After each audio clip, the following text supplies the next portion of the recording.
Assalamualaikum warahmatullahi wabarakatuh. Waalaikumsalam warahmatullahi wabarakatuh. Alhamdulillah, alhamdulillahi rabbil alamin, wal aqibatu lil muttaqin, wala udwana illa 'alal zalimin. Assalatu wassalamu ala asrafil anbiya'i wal mursalin, Sayyidina wa maulana Muhammadin, Sayyidina wa maulana Muhammadin, wa ala alihi wa sahbihi ajma'in, wa la hawla wa la quwwata illa billahil aliyyil azim. وقد قال الله تعالى في كتابه الكريم وهو أصدق القائلين: أعوذ بالله من الشيطان الرجيم، بسم الله الرحمن الرحيم، شهر رمضان الذي أنزل فيه القرآن هدى للناس وبينات من الهدى والفرقان. وقال النبي صلى الله عليه وسلم: خيركم من تعلم القرآن وعلمه. Sama-sama kita hormati para sesepuh dan bini sepuh, para ustadz, adik-adik remaja, jamaah Masjid Jami At-Tauhid yang insya Allah selalu ada di dalam lindungan Allah Subhanahu wa Ta'ala. Alhamdulillah, alhamdulillah, puji syukur kehadirat Allah Subhanahu wa Ta'ala, yang mana Allah masih memberikan kesempatan kepada kita. Allah masih memberikan nikmat iman, nikmat Islam, nikmat sehat badan, dan juga nikmat umur panjang, yang sehingga kita sudah bisa melaksanakan saum Ramadan selama berapa hari? Ada yang 17, ada yang 18, ini kerok banget ini kalau udah ujung-ujung Ramadan ini. Roman-romannya udah buyar ini semangatnya. Konsentrasi udah terpecah.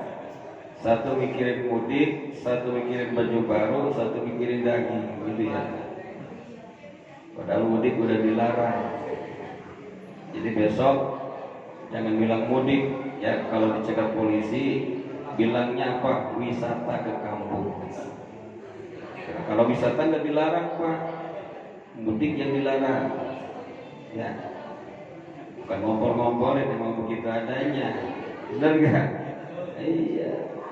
Kita kan rakyat cuma bisa ngurus dada aja, pengen silaturahmi sama orang tua kan setahun sekali gitu ya.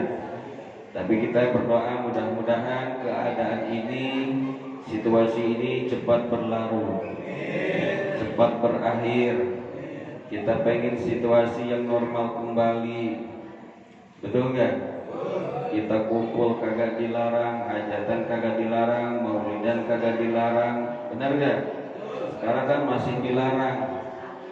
Ya walaupun larangannya hanya separuh-separuh. Yang ini dilarang, yang ini kagak dilarang, yang ini dihukum, yang ini kagak dihukum, gitu ya. Udah kita liatin aja dah, kita mah orang bodoh, ya orang mudeng kita mah. Masalah hukum biarin dah, mereka yang punya hukum, ya. Punya hukum, bukan tahu hukum. Kalau tahu hukum pasti menerapkan hukum sesuai dengan hukum yang ada. Kalau tahu hukum, ya belum tentu diamalin, cuma tahu doang kan. Oh tahu hukumnya begini. Kita bahas bukan masalah itu. Pada malam hari ini kita sudah memasuki malam yang ke-19, benar? Benar kan nih? Ini wajah-wajahnya wajah-wajah masih ragu ini. Ya. Yang mana 2 hari yang lalu, 2 malam yang lalu kita memperingati Nuzulul Quran, betul? Yang mana Nuzulul Quran setiap tahun kita peringati hanya di bulan Ramadan. Kenapa? Karena emang bulan Ramadan itu adalah bulan diturunkannya Al-Quran. Allah berfirman di dalam surat Al-Baqarah, Sahrul Ramadan alladzi unzila fihi Quran hudan linnas wa bayyinatin minal huda wal furqan. Bulan Ramadan adalah bulan yang diturunkannya Al-Quran. Quran itu sebagai apa? Hudan linnas, menjadi petunjuk bagi manusia. Ini Quran adalah merupakan juklak. Tahu juklak? Petunjuk laksana. Jadi kalau kita beli mobil baru, motor baru, terkadang di situ kita dapat hadiah yang berupa helm, jaket, kunci double, termasuk buku panduan. Betul-betul. Buku panduan servis. Nah, kita pun sebagai manusia makhluk Allah, begitu juga sama seperti ketika kita mempunyai mobil baru, kita dapat apa? Buku panduan nih.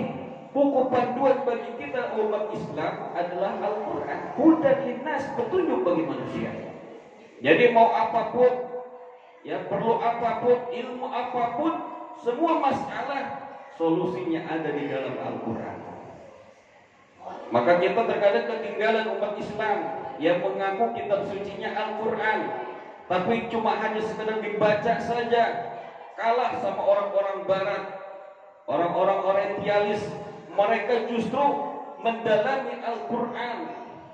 Kalah kita.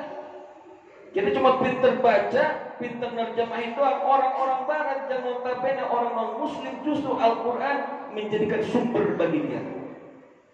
Kenapa? Karena ketika mereka mencari kelemahan-kelemahan Al-Quran, semakin tidak ada kelemahan di dalam Al-Quran. Makin sempurna, akhirnya kenapa?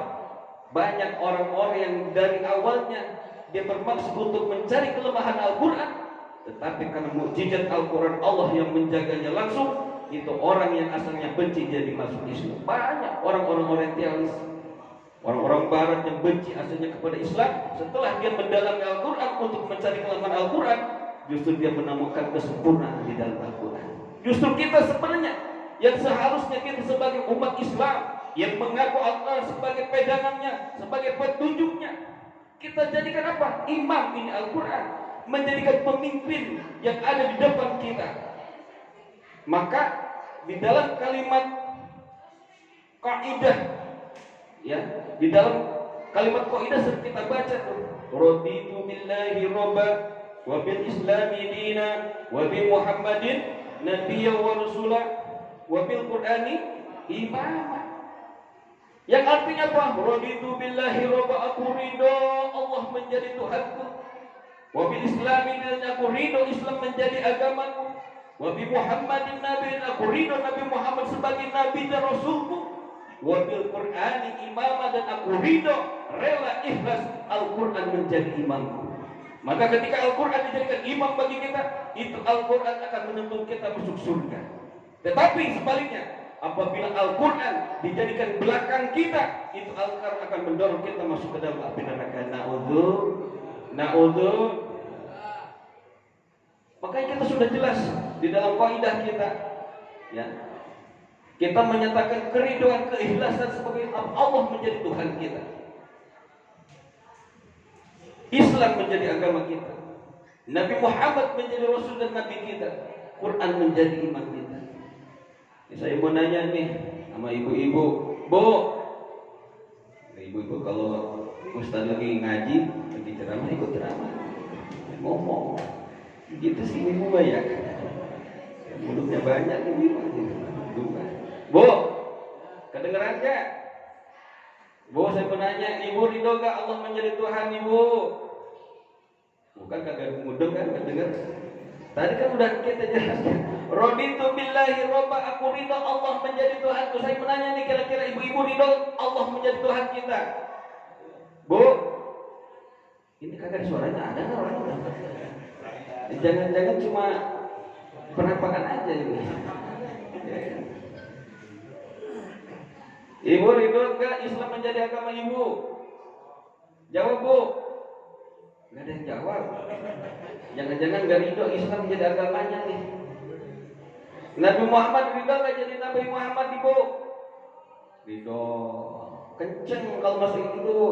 Jangan kalau lihat si Andin sama si El apa Al, waduh lagi, suaranya kenceng banget ibu-ibu. Lagi berantem, bayan lagi tepuk tangan ibu-ibu. Masya Allah. Kalau lagi ceramah begini malah dicuekin Ustaz. Nah, Ibu ridho nggak Islam menjadi agama Ibu? Bu,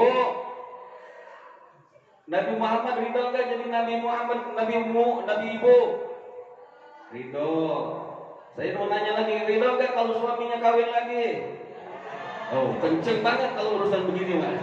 Lempengan begini kenceng banget, kagak gitu. Kayak Al-Quran yang menjadi apa pedoman hidup kita, menjadi penuntun kita, menjadi petunjuk bagi kita. Dan Al-Quran menjadi pemersatu umat. Kalau di Indonesia kita berpatokan kepada apa? 4 pilar negara. Tapi umat Islam hanya pada Al-Quran kita berpatokan. Kenapa? Karena Al-Quran yang mampu mempersatukan umat Islam di dunia ini. Bayangkan, Al-Quran diturunkan di di negara Arab di Timur Tengah.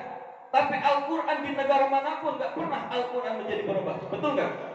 Al-Quran di Mesir apa jadi bahasa Mesir? Enggak. Al-Quran di Inggris apa berubah jadi bahasa Inggris? Al-Quran di Belanda apa jadi bahasa Belanda? Al-Quran di Indonesia apa jadi bahasa Indonesia? Kecuali terjemahannya. Al-Quran tetap dimanapun, di negara manapun Al-Quran berada, bahasanya adalah bahasa Arab. Betul-betul. Makanya jelas Al-Quran adalah sebagai apa? Pemersatu umat Islam di dunia ini. Makanya kita alhamdulillah, kita masih apa? Percaya bahwa umat Islam di Indonesia masih mempunyai keimanan, mempunyai kecintaan kepada Al-Quranul Karim. Maka ketika waktu dulu tahun 2017 kita pernah menjadi pelaku sejarah, menjadi saksi bahwa apa? Umat Islam di Indonesia bahkan dunia merasa marah ketika Al-Qur'annya dinistakan. Betul. Bahkan di sini banyak jamaah atau yang ikut pergi datang ke Monas. Benar nggak? Kenapa? Ini bukan apa-apa. Kita menunjukkan keimanan kita, kecintaan kita kepada Al-Qur'anul Karim. Al-Quran bukan saja kita baca, Al-Quran bukan saja kita baca terjemahannya, tetapi Al-Quran kita realisasikan, kita amalkan dalam kehidupan kita sehari-hari. Maka ketika Al-Quran ada yang menghina, coba-coba menistakan Al-Quran, kita sebagai umat Islam seharusnya marah. Kenapa? Karena itu Al-Quran adalah simbol pemersatu umat Islam. Betul. Maka alhamdulillah, dengan geraknya umat Islam, seluruh Indonesia dari luar negeri pun banyak yang datang mendukung. Akhirnya orang yang menistakan agama, menistakan Al-Quran, ya kan, mendapat imbalannya. Makanya gini, Al-Quran nih, ya, di bulan puasa ini sering kita baca. Kenapa? Karena emang di bulan puasa ini Al-Quran diturunkan. Bahkan orang yang selalu membaca Al-Quran adalah diakui sebagai keluarganya Allah Subhanahu wa Ta'ala. Rasulullah Shallallahu Alaihi Wasallam bersabda, "Man kana yarju liqa Allah, falyukrim ahlah." Barang siapa yang ingin, berharap, bercita-cita, berangan-angan bertemu dengan Allah sebagai Tuhan kita, maka kata Rasulullah, falyukrim ahlah, maka muliakanlah keluarga Allah. Maka para sahabat bertanya kepada Rasulullah, "Ya Rasulullah, hal ahlulillah, apakah Allah punya keluarga? Allah kan nggak punya istri, nggak punya anak, kok disebut Allah punya keluarga?" Rasulullah menjawab, "Na'am, betul, Allah punya keluarga." Maka para sahabat bertanya, "Manhum ya Rasulullah? Siapa mereka itu? Siapa keluarga Allah itu ya Rasulullah?" Kata para sahabat, kata Nabi, "Ahlullahi fid dunya alladzina yaqra'una al-Qur'an." Kata Rasulullah, keluarga Allah di dunia ini adalah siapa? Orang-orang yang selalu mendawamkan membaca Al-Quran. Maka ketika membaca Al-Quran, bukan hanya sekadar di bulan Ramadan saja. Ramadan sudah pergi, berhenti baca Qurannya. Dibuka-buka lagi nanti Ramadan yang akan datang lagi. Betul enggak? Jangan sampai begitu baca Al-Quran tiap hari dawam, walaupun hanya 1 lembar kita baca. Jadi kalau baca Al-Quran bukan 1 bulan kita dapat berapa hataman, setelah itu kita udah berhenti, bukan. Bagusnya itu amalan kata Rasulullah, Abdul amal adwamuha wa in qalla. Sebaik-baiknya amal kata Rasulullah adalah walaupun sedikit, yang penting dawam, yang penting istiqomah, yang penting konsisten. Itu kata Rasulullah. Sebaik-baik amal itu bukan kita 1 kali baca 1 juz, besoknya nggak baca lagi. Tetapi apa? Yang dicintai oleh Allah amal itu ada apa? Walaupun 1 lembar, sehari 1 lembar, tetapi tiap hari kita dapat baca 1 lembar, 1 lembar. Itu yang amal yang paling dicintai oleh Rasulullah dan Allah Subhanahu wa Ta'ala. Maka di dalam turunnya Al-Quran kita ambil pelajaran, ambil ibrah bahwa apa? Bahwa Al-Quran diturunkan di bulan Ramadan kepada Rasulullah SAW sebagai wahyu terakhir, yang mana ini adalah warisan yang diwariskan oleh Rasulullah SAW kepada kita umatnya. Rasulullah gak mewariskan harta, gak mewariskan istana kepada kita, tetapi hanya meninggalkan apa? 4 perkara Rasulullah kepada kita. Yang pertama apa? Al-Quranul Karim. Yang kedua As-Sunnah. Yang ketiga Ahlul Bait. Yang keempat adalah Al-Ulama. Rasulullah SAW bersabda, "Taraktu fikum amrayni lan tadillu ma tamassaktum bihima, kitab Allah wa sunnatar rasulih." Aku tinggalkan kepada kalian 2 perkara wahai umat Muhammad, umatku, kata Rasulullah. Apabila engkau berpegang teguh kepada keduanya, niscaya engkau tidak akan tersesat selama-lamanya. Yang pertama apa? Kitab Allah Al-Quranul Karim. Yang kedua adalah sunnah Rasulullah SAW. Maka kalau kita cinta kepada Rasulullah, ngaku sebagai umatnya Rasulullah, jaga warisan Rasulullah SAW.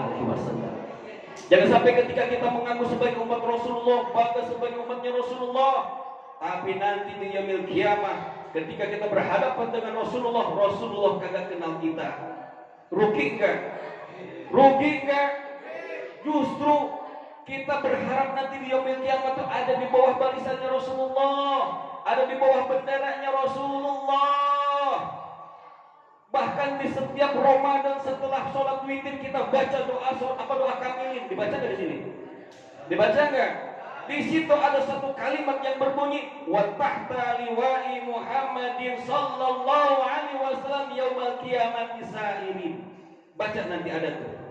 Yang artinya apa? Kita minta sama Allah, mudah-mudahan nanti di yaumil kiamah kita ada di bawah benderanya Rasulullah sallallahu alaihi wasallam. Maaf, kalau cuma bendera merah putih, maaf, bukan saya merendahkan, maaf. Bukan itu maksudnya. Kalau kita mengakui cuma benderanya itu bukan benderanya Rasulullah.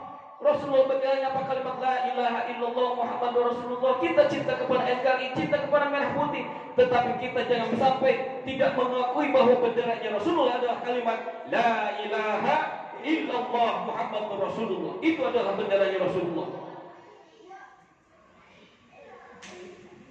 Bangsa manapun, negara manapun, orang manapun, suku apapun, ketika dia ada di bawah benderanya la ilaha illallah, berarti dia sebagai umatnya Rasulullah sallallahu alaihi wasallam. Maka kita jangan sangka bangga di mulut saja, tetapi kita tidak realisasikan kecintaan, kebanggaan kita kepada Rasulullah sallallahu alaihi wasallam. Tunjukkan kecintaan kepada Rasulullah dengan mencintai Al-Quran, As-Sunnah. Yang ketiga apa? Ahlul baitnya Nabi, keluarganya Nabi. Hati-hati kita ngaku ahlu sunnah wal jamaah, tetapi setiap hari kita mencaci maki para keturunannya Rasulullah. Siapa keturunan Rasulullah yang ada di negara ini? Yang kita kenal dengan Habib. Itu para habaib. Habib itu jamaknya, tunggalnya Habib. Itu para Habib, itu keturunan Rasulullah. Hati-hati kita, Pak. Sholat rajin, puasa rajin, tetapi ada kebencian di dalam hati kita kepada ahlul baitnya Nabi, keluarganya Nabi, haram masuk surga. Hati-hati kita. Bersolawat tiap hari kita nggak bakal dapat syafaat dari Rasulullah. Kalau keturunannya Nabi, ahlul baitnya Nabi kita zolimi. Hati-hati ini. Kita jangan sampai ikut-ikutan mencaci maki para habaib. Boleh kita berbeda dengan mereka pandangan politik, boleh, silahkan. Tetapi kepada pribadinya orangnya kita jangan sampai menghina. Hati-hati, apalagi dizolimi. Sekarang kita lihat banyak sekali ulama-ulama para habaib yang dizolimi.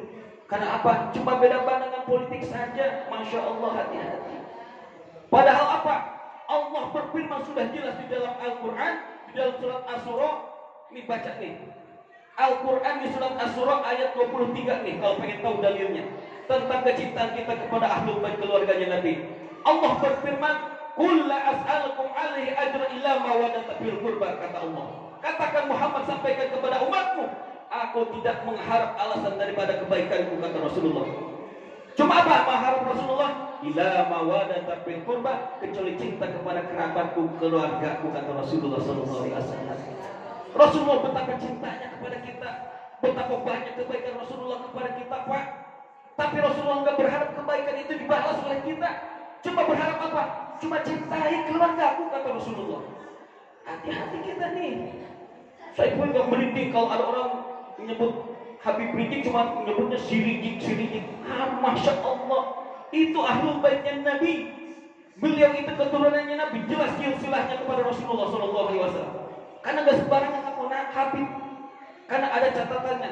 Kalau Bapak pengen penasaran para habaib yang ada di Indonesia, datang ke Robitoh Alawiyah di Jalan TBC Matupang. Bapak tanya Habib manapun di situ ada catatannya.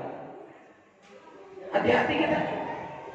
Jangan sekali lagi, jangan sampai kita ikut-ikutan mencaci para habaib, pataduyah dan Nabi. Itu adalah warisan Rasulullah yang diberikan kepada kita. Bahkan hadisnya lebih sahih daripada hadis yang tadi. Rasulullah bersabda, "Inni tarikun." Apa tuh, saya lupa lagi. Aku mewariskan kepada kamu, kata Rasulullah, dua perkara. Yang pertama apa? Kitabullah Al-Quran wa itrati ahli baiti, dan turunan daripada ahlul baitku, kata Rasulullah. Ini hadisnya lebih sahih daripada yang tadi. Yang tadi taraktu bikum amrani, ya, dan tadi lupa kita masuk di kitabullah wa sunnah Rasul, itu masih belum seberapa sahihnya. Ini yang lebih sahih, yang ini sebenarnya cuma jarang dibaca, jarang diungkapkan nih hadis. Ini hadis lebih sahih daripada hadis yang tadi. Rasulullah bersabda, "Ini tarikum bikum amroini lan tadilu ma intamasatum bihima, kitabullah wa itrati ahli baiti." Al-Qur'anul Karim dan keturunan daripada ahlul bait, kata Rasulullah SAW. Maka kita berdoa, mudah-mudahan ya kita berdoa. Kenapa? Karena menurut pandangan kita nih Habib Rizik itu apa kesalahannya sih? Kita doain mudah-mudahan itu ulama besar, Pak. Kalau ada orang mencaci maki, ilmu ente udah berapa kalau dibandingkan dengan beliau? Ya kan? Hati-hati kita mudah-mudahan beliau diberikan kesabaran, diberikan ketabahan, diberikan kemenangan oleh Allah Subhanahu wa taala. Mudah-mudahan orang-orang yang menzalimi beliau dibalas oleh Allah Subhanahu wa taala. Al-Fatihah. Alhamdulillah. Ya sebelum tutup saya baca salawat asqil. Salat asqil yang ketika itu dibaca oleh para ulama ketika keadaan sedang darurat. Ya, banyak kezaliman supaya apa? Orang yang zalim dibalas dengan orang yang zalim kembali. Apa suaranya apa enggak? Allahumma sholli ala sayyidina Muhammad wa asqil dhalimin bil dhalimin. Allahumma sholli ala sayyidina Muhammad wa asqil dhalimin bil dhalimin wa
Itu aja yang bisa saya sampaikan.